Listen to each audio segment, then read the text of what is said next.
to struggle to swallow the city of Victoria's argument. It can do whatever it pleases. Article 7 of the Charter says that everyone has the right to life, liberty, and security of the person.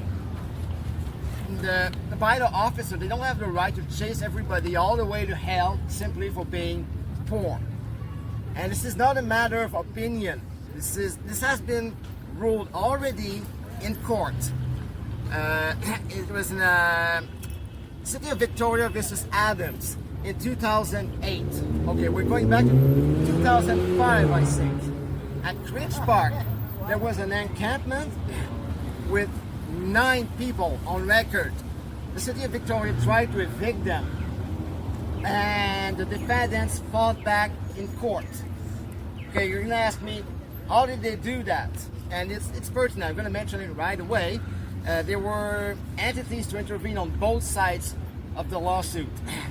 On the City of Victoria side, there was notably the Union of BC Municipalities, which gave it a lot of clout. Although on the other side, there was also the BC Civil Liberties Association and the Pivot Legal Society, which operate mostly on the mainland. So the BC Supreme Court heard all arguments and decided that indeed the Article 7 prevents the City of Victoria from enacting bylaws which basically prevent people from seeking shelter on public ground, especially public parks, if there are no reasonable alternatives.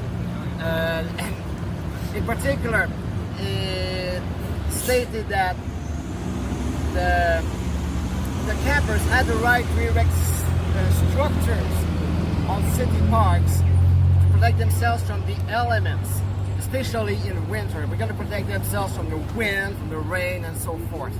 It also enshrined the right to sleep, and that was the first in the country.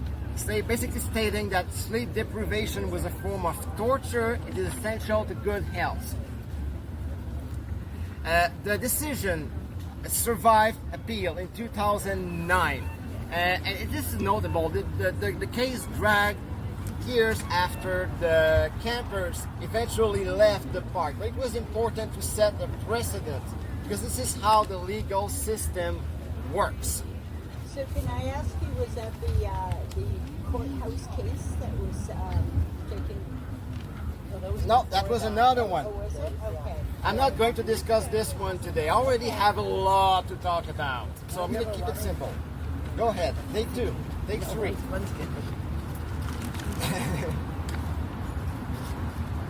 So, and therein lies the problem here. The City of Victoria nowadays is re-implementing the sheltering bylaw that was in effect around 2005 and was struck down by the Court of Appeals in 2009.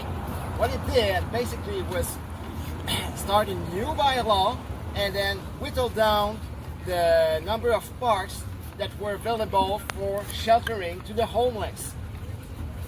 It started with just a few, like it was just the Lekwungen Park, then it was just Topaz Park, then it was just this one and this one. Well, in August 1st, right now we have 5 parks, and on August 1st we'll be down to 3. I mean, there's going to be just Oaklands, Pemberton, and Gonzales. And if you don't know where to put it on the map, well, the homeless can't either. It's normal. The remaining 2, Vic West and Irving. Yeah, you can have it. Take a seat. Thank you. Yeah. The remaining 2, which are roughly half the capacity of the parks in town. Come on in. I like to hear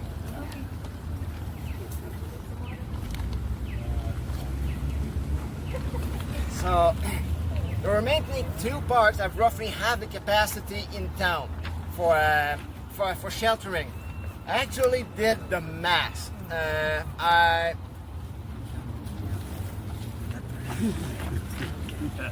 I brought in maps here and I used the Photoshop methodology to determine like how many people can camp in the remaining 5 parks available, like to this date. Up, I don't know, you can circulate my article, there are maps on it. So for people who want to see it.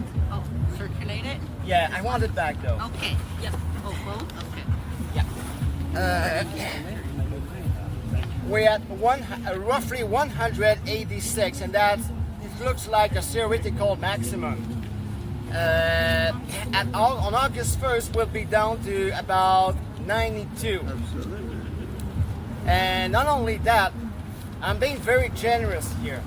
More likely than not, the actual counts would be more like 120 and 60 respectively, because not every spot that looks practical on the map, squared with Photoshop, is actually in good emplacement to place a tent. I mean, like, it could be rocks on the ground, it could be slope, it could be trail, it could be, a sarlacc sand pit, and of course there are trees. It's difficult to tell on the map, and with surveying the terrain, whether we can put a tent close enough to the tree. Okay. In contrast, at the latest point in time count, we had, and that was last year in March, at least 242 unsheltered people, and I'm not including the 282 emergency sheltered people. And by the way, our shelter system is overcrowded and the number of seats goes down. So we are really facing an acute deficit. There are not enough spots for everybody to camp or shelter indoors. And yet the city of Victoria is trimming it down even further. In fact, it's been playing games for a while. For example, I know you must have heard of Tiny Town on Caledonia Avenue, the containers. It was closed for approximately 6 months between end of September and end of March, if I remember correctly. During that period, roughly 30 people were reduced to sleep outdoors until BC Housing there to invest substantially to reopen the facility. And this is a game that the city of Victoria has been playing for a while. It wants more money from the provincial government. We've had the same issues with washrooms on Pandora Avenue. Not too long ago, there was this article in Times Colonist in which Crystal Lawton and Dave Thompson were shaking hands over there. We're shaking hands saying that the block needs a temporary toilet solution, in spite of the fact that the city had just built one right by Broughton, had plenty of money for that one, but none for the block. Right? Yeah, and it's also playing games with park improvements and such. For example, when close to Lekwungen Park, it built a park right where people used to camp, so that they wouldn't come back, because in their bylaws, you can't pitch a tent within 15 meters of a park. And it's playing the same game at other locations, same at Topaz and others. In fact, it's so bold, and this is important to mention. How many of you have been following what the city of Victoria is proposing for Centennial Square? Oh, God. Yeah, oh God, indeed. Ridiculous. Latest developments. $11.2 million have been budgeted for a splash park that nobody is asking for. Nope. So you might wonder. And they already why are spent they lots doing on the this? whales that were there. Well, the answer is simple. In the drug decrim pilot, there's notwithstanding clause which says that drug use is not allowed within 15 meters of a spray pool. And well, we all know that many homeless people use drugs outdoors because they got nowhere else to. And as for the rest, well, the sprays come in handy. You can just chase them by pressing a button. So that's basically the game the city of Victoria is playing. Shame. It's chasing away homeless people, and it wants more money from the government, from the provincial government. And it's not just me saying it. Marge Gardiner lately admitted when she voted in favor of closing Vic West and Irving Park to sheltering permanently that she meant to put pressure on the provincial government and the federal government to intervene. Well, in fact, we all know it's bullshit. It's putting pressure on homeless people. BC Housing was given millions of dollars during COVID to build housing. Pardon? Why is there no representatives here from bylaws, say, or the city? We're surrounded by cops right now. They would be unproductive and not helpful. Yeah, they're not going to answer any questions. Anyway, I told them that they were not invited. Why is it global here? They were here all day. I didn't All invite them afternoon. either. But even BC Housing was given millions of dollars during COVID to build more housing, and instead they redid their office twice. Like, nobody's here but police officers. June, 2 years ago, it was Yeah. signed in fucking- So They're basically, not going to hear our concerns. It's a joke.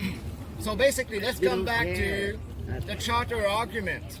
Before I conclude with this, the city is simply not allowed, and there have been multiple decisions all across the country, including in BC, including this very city, that says that bylaws cannot be enacted in a way that homeless people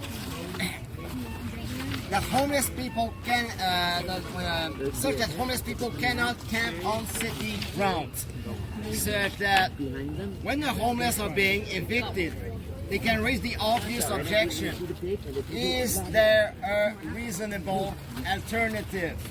Is there shelter space? No. Is there another spot where people can camp? No. And this issue is being tentatively addressed by City Council. There was a motion in April with some kind of notwithstanding clause again, in which the city employees had to come up by June 15th Pass it around. with at least 3 alternate sites for the homeless to shelter. And so far we haven't heard anything. Cricket, nothing's been implemented. And yet the parks are scheduled to close anyway. Yeah, sure. I even got a bit of insider info. No less than 2 city councillors, Susan Kim and Crystal Lawton, have admitted that in a camera meeting lately, their legal counsel have told them that they were in legal jeopardy under Article 7 of the Charter. We got witnesses in both cases. Okay, this is one thing. The problem with invoking a charter challenge is that it's very difficult to raise one. In every case I remember, the plaintiff was the city, not the homeless, because it's virtually impossible for the homeless to sue the city. So how do we file a complaint against the city of Victoria? Well, there is another way, a simpler way. I invite you to look at the document, turn the page to the British Columbia Human Rights Code. And I promise you, I am getting there. This is where it starts getting interesting. There's another document which prevails over the community charter and by extension bylaws. It's the BC Human Rights Code. In fact, it prevails over all provincial legislation, just like the charter. It's meant to protect people in a way that the charter cannot do because it's just too high. In particular, I'm going to focus on Section 8, which forbids service provider from discriminating against anyone on the basis of a protected characteristic. And the list is quite long, but I'm going to focus on 2 here. Physical and mental disabilities. Right? Basically, how would I put it? It might sound weird, but the city of Victoria is a service provider. Parks are service. Bylaw services are service. And when bylaw services ticket the homeless, for example, do their impounds, they are delivering a service to the public and to the homeless at that. This is the law. There's even jurisprudence in Quebec, if I remember correctly, an old case in which a judge, and to massive hilarity,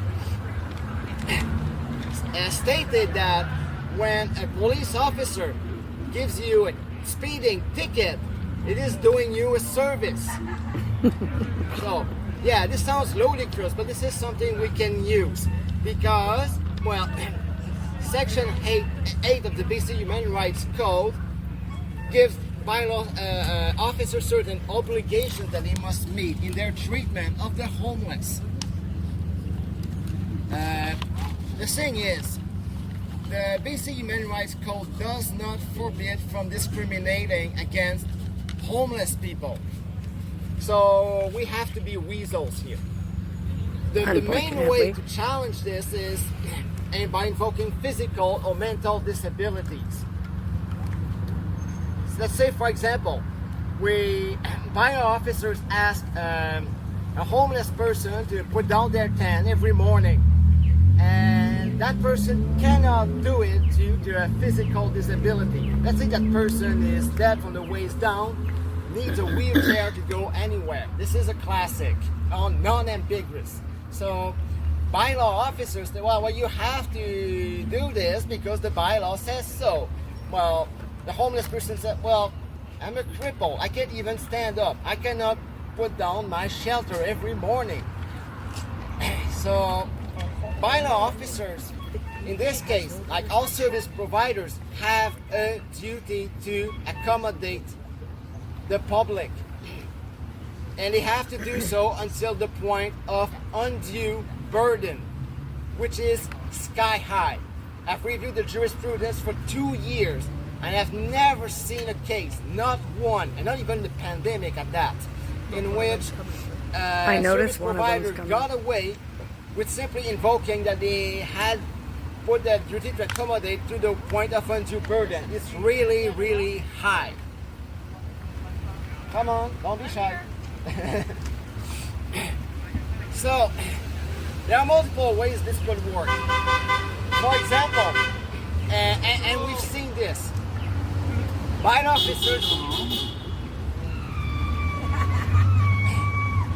officers may offer, say for example, to take down that person's tent instead.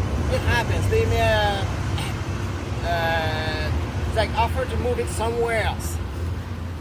This can work in some circumstances. They may also be weasels and claim, okay, we're going to impound your stuff and then we're gonna give you a slip and you may be able to recover it in 3 days time if you go to the bylaw office somewhere in town, and we don't even tell you which in advance. You're gonna have to put a phone call to do it. And hope it's still there. Yeah. And meanwhile, they've taken the ID with the tent, so you can't even claim it as your own. What they added, they even take that person's wheelchair. So the homeless person says, well, how am I supposed to crawl all the way to an unknown bylaw office? And how am I supposed to claim my belongings then? I have to last 3 days without my medication, without a wheelchair, without anything, and I've got no help. Exactly. Well, a judge would say, screw that, this is not reasonable. And the bylaw could not be enforced in this fashion. So, another thing that can be done by the bylaw officers is point the homeless person to available shelter. Say, okay, we've got a shelter space for you. Not all shelters are safe. Okay, let's speculate. It's in your dreams because there are none. But it could happen theoretically. Let's say the bylaw officers say, well, come on, don't be shy. And do we have any extra sheets? Yep. So the bylaw officers say, well, we've got a shelter space for you. It's wheelchair friendly, it's dog friendly, so you can bring your dog, everything. And the homeless person says no. Well, in that case, the judge will rule with bylaw officers because they were the homeless person was given a reasonable accommodation and refused it. So there's a duty for the homeless person to work with the service provider to find an acceptable solution. Okay, we're getting closer to the point here. What if the solution instead is to keep the tent up all day, which in some cases sounds reasonable. Well, it depends. If we're downtown east side and everything is cramped, like and the person has propane bottles, and we're right next to flammable buildings, they're all connected to each other, and the fire department says, well, you just light a match, the whole town is going to burn down. And this is not speculative. It happened in Vancouver. Well, this is not reasonable. On the other hand, if it's in a park, let's say for example, it's in the corner of an Irving Park, that homeless person with a tent and a wheelchair does no harm. So, leaving that tent up all day would most likely be considered a reasonable amendment to the bylaw. Yeah. Okay, I'll go back to my sheet here. I need to bring my flow of soul Doing good, together. Mark. Doing good. Yeah, I'm not doing too bad. I thought I'd fumble more than this. You got this. You got this. Okay, what makes the BC Human Rights Code more interesting here is that it is far more accessible. One can file a complaint with the BC Human Rights Tribunal. Filing a complaint is free. In fact, the entire process is free. It can be done online also. So it's super accessible. And it's meant to be navigable without a lawyer. Okay, a homeless person might not want to do that, need an advocate. But it's still possible to navigate this through. Okay, next question. Has it been done? Have homeless people reached out to the BC Human Rights Tribunal complaining about how they've been treated about bylaw officers? The answer is yes. It has been done, and more than once. The case I'm going to mention here is Crab Park in Vancouver. I don't know if you've heard about this one. It was in December, in the aftermath of the East Hastings clampdown. There was overcrowding at Crab Park, and bylaw officers were cracking down on it quite hard, and there were no basic services available, like washrooms, clean water, electricity, and so forth. The Crab Park residents reached out to advocates to file a human rights complaint with the BC Human Rights Tribunal, alleging discrimination on the basis of. Do I have it? I have it in my folder right here. If people want to look at it.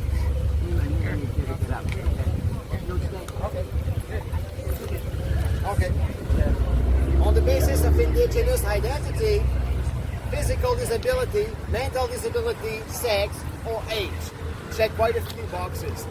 I do not know the details of the allegations that have been made, but it grabbed the city of Vancouver's attention.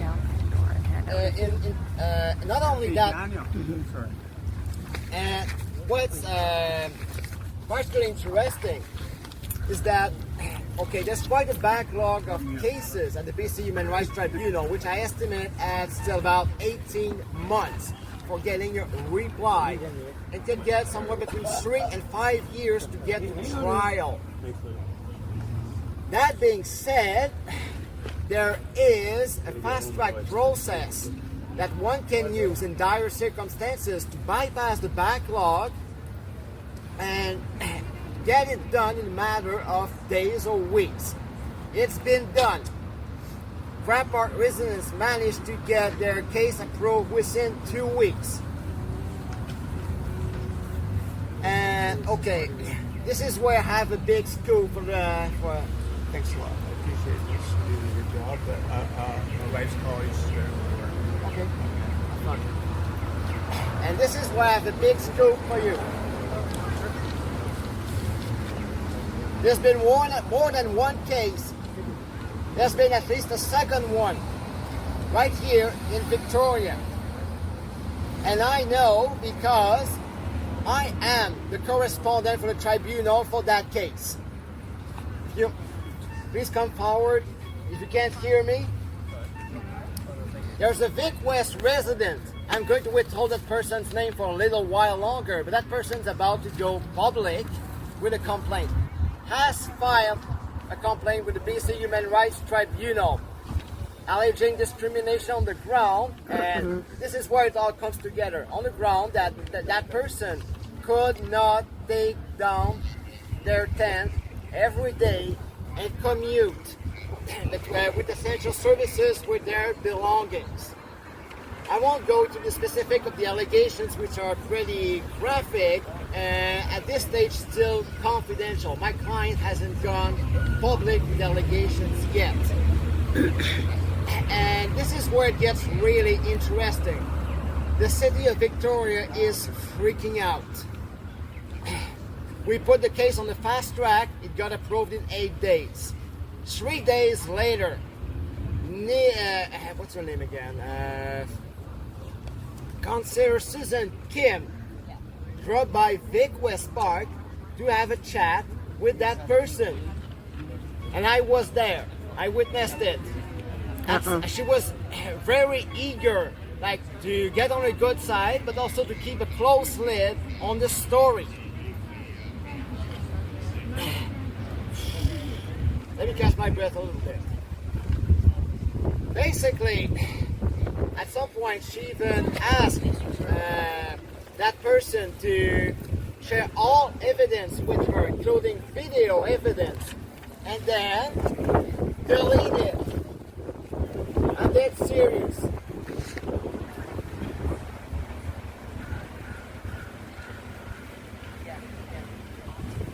Anything's happening? No, they were calling to him, so he was calling to them, and then he walked over. Okay. Just no come back problem. this way for now. Is there anywhere in there that says they cannot handle food, water, showers, everything else? Because that guy was a chauffeur. Pretty much. Yeah, he can't have anything in there. Yeah. That's what they've been. This is what gets complicated. Yeah, twice on the TV. Yeah, we can discuss this. No, I'm just saying it's got to be in there somewhere. No. Maybe it's time to come back this way. It is in Yeah. there somewhere. No. Okay, and it's not just one incident like this.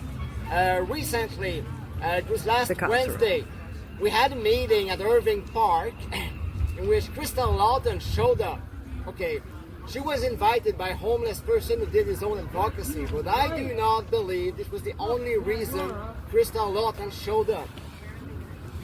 She wanted to spy on us, obviously. And the next day, it was last Thursday, right about the time of the Pandora incident, we had legal observer training over there, and guess who showed up? Councillor Susan Kim spying on us, because they're really nervous about what we know and what we intend to do from this point forth. Well, I advised the complainant to go public with a complaint, because I mean to fight a complaint to the court of public opinion. If everything goes as planned, it's going to be next Wednesday at 2 o'clock on the block, right by Solid. I know it's going to tickle a few people because, well, every time there's a headline in the media, the camera showed up. Well, the headline, the pictures of police cars and ambulances. It always says something like, Big PD battles the barbarian horde, or City of Victoria face to contain human vermin. Right? So, homeless people really don't like this. No. But we need to fight our case in the court of public opinion. Basically, I want as many homeless people as possible to attend the press conference and stand behind the complainants going to make an announcement. And I mean it, both literally and figuratively. And I want to glare the eyes that says, We are not going to put up with that shit any longer. Fucking right. Fucking right. I don't care why they're allowed to come over here, stand right behind. It's going to be right by Solid. Can't even go over that yellow curve without the police getting out. You're asking why they can come over here and the police won't bother, but if any of us go there, the police will? Because they're biased and they're there to help the old geezers. But don't actually give a shit about any of the people who are or have lived homeless. I'm going to call it a few days in Athens. And I mean not to fight just in the court of public opinion, When a but child to is reach out curious. to big civil rights advocates. I mentioned earlier that the BC Civil Liberties Association, Pivot Legal, intervened in City of Victoria versus Adams 2008. Well, we need them to intervene again if we're going to make another charter challenge. But for that, we need a good strategy. We need a good announcement. But we don't just go to these people begging them to save us from evil. That doesn't work that way. We have to start our fight ourselves and then tell them, fight with us. That's how it works. And when we're at it... Can I ask you a question? Go ahead. Have you spoken to Doug King? Pardon? Have you spoken to Doug King? You mind if I answer that question later before I forget what I mean to say? Okay. Just Another trying to get thing. everybody. Okay, I've distributed quite a few copies of these. I want every homeless person in town to have a copy, to read it and to understand it and know their rights and challenge bylaw officers at every opportunity. Because just about every homeless person is being discriminated against on the basis of a protected characteristic. They need to be able to challenge bylaw officers. If they have a disability in particular, they have to be able to demand reasonable accommodation. This is going to put bylaw officers on the back foot. This is super important. So in other words, when there's that sign that says them telling us to respect the law, well, The bylaws, we yeah. we Their are. own laws against them. Yeah, we It's the are. city of Victoria which does not respect the law. It is breaking That's it. why I walked that over there. We so are they can respecting understand what the we're law. doing. Yeah. Well, I just Give went them to one, go right Canada ahead. I did. I are gave them a couple opinionated, over there. judgmental. So, They've never had a bad thing happen to them. so that's basically what I have to People say are 2 today. paychecks away from being in the same boat as us. So, Any questions? Yeah, don't get me started. We're law in the penitentiary. Honestly, I was hoping for more homeless people to show up. Anyone who's homeless, raise your hand. Please come closer. I've got something for you. Anyway, I went to Ottawa. Yeah. I've already challenged them quite a bit. Like I went on the news and stuff. Thank you so much. Oh, fuck. I remember when we had the tent city in Ottawa years ago. Any homeless person here? Yeah. I've got 2 things for you. One is in the Nowhere area. $10 each. For those who stay till the end.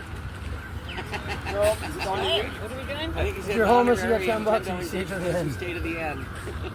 I will get them on. Yeah, I'll get it. No, is it only you? I guess so. I don't know. Oh boy, I was expecting more homeless people to show up. There's one right You there. got some more homeless people then? Yeah. Go recruit them. You got this. What's he doing? There's a few. There's one in the He's going to round them up for you. Pardon? He's going to round them up for you. and there's a couple in the Yeah, tent. You're gonna become poor after this. I know. Jess tried to go get a bunch. I went and handed out 10 pieces of paper. 10 flyers. Yeah, 10 flyers. They keep bringing more police, thinking we'll get scared. Aw. Signs they were handing over the sheets to moms. And I'm like, what shouldn't they know what's happening anyway? Right? You know, like in theory. We should go handle these to them. Handed out 10 of them up the block here. Yeah. Well, it's because we know a lot of them because we were homeless with them. Yeah. I was homeless. You were. I saw Lynn, Right? the one that was the nurse. Like this one, when he tells other kids his age, like, I've been homeless, they're like, what? Exactly. It's like, yeah, we got scammed for a house and ended up homeless. It happens. I'll want if you can make a few copies. Sounds good. No, I had to put the kids into care after like what, couch hopping for months in order to like go and get a place. That was just a pain in the ass and turned into a decade fight. Okay. Oh. And now here you are at everything, advocating every time. Yeah. Thank you for following up on this. Yep. Yeah. Yeah, one here.